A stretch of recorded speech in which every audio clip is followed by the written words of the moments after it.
On the question of racial discrimination, the Addis Ababa Summit Conference taught to those who will learn this further lesson.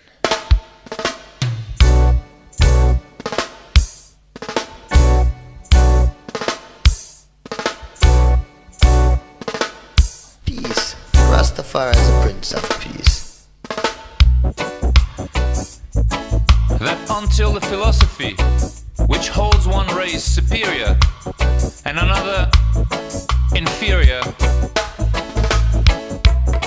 is finally and permanently discredited and abandoned. That until there are no longer first-class and second-class citizens of any nation. That until the color of a man's skin is of no more significance than the color of his eyes. That until the basic human rights are equally guaranteed to all, without regard to race. That until that day, the dream of lasting peace and world citizenship and the rule of international morality will remain but fleeting illusions to be pursued but never attained. And until the ignoble and unhappy regimes that hold our brothers in Angola, in Mozambique, and in South Africa in subhuman bondage have been toppled and destroyed. Until bigotry and prejudice and malicious and inhuman self-interest have been replaced by understanding and tolerance and goodwill.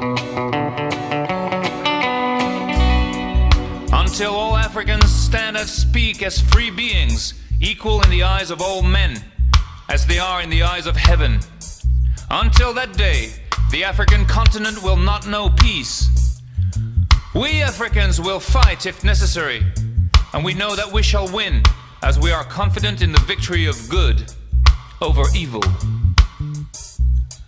The basis of racial discrimination and colonialism has been economic, and it is with economic weapons that these evils have been and can be overcome. In pursuance of resolutions adopted at the Addis Ababa Summit Conference, African states have undertaken certain measures in the economic field which, if adopted by all member states of the United Nations, would soon reduce intransigence to reason. I ask today for adherence to these measures by every nation represented which is truly devoted to the principles enunciated in the Charter.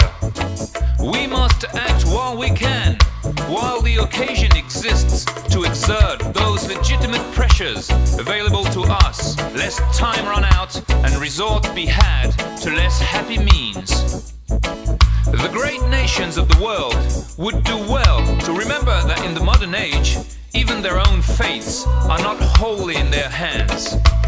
Peace demands the united efforts of us all.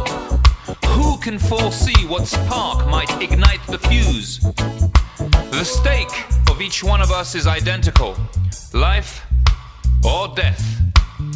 We all wish to live. We all seek a world in which men are freed of the burdens of ignorance, poverty, hunger, and disease. And we shall all be hard-pressed to escape the deadly rain of nuclear fallout should catastrophe overtake us.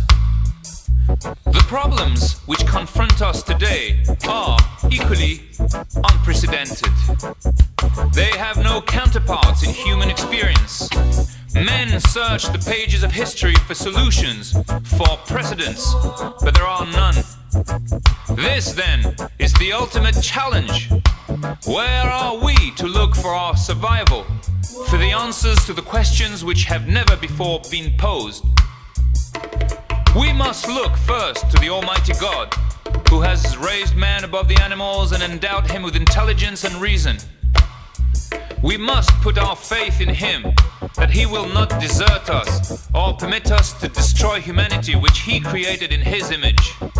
And we must look into ourselves, into the depth of our souls. We must become something we have never been, and for which our education and experience and environment have ill prepared us. We must become bigger than we have been, more courageous, greater in spirit, larger in outlook. We must become members of a new race, overcoming petty prejudice, owing our ultimate allegiance not to nations, but to our fellow men within the human community.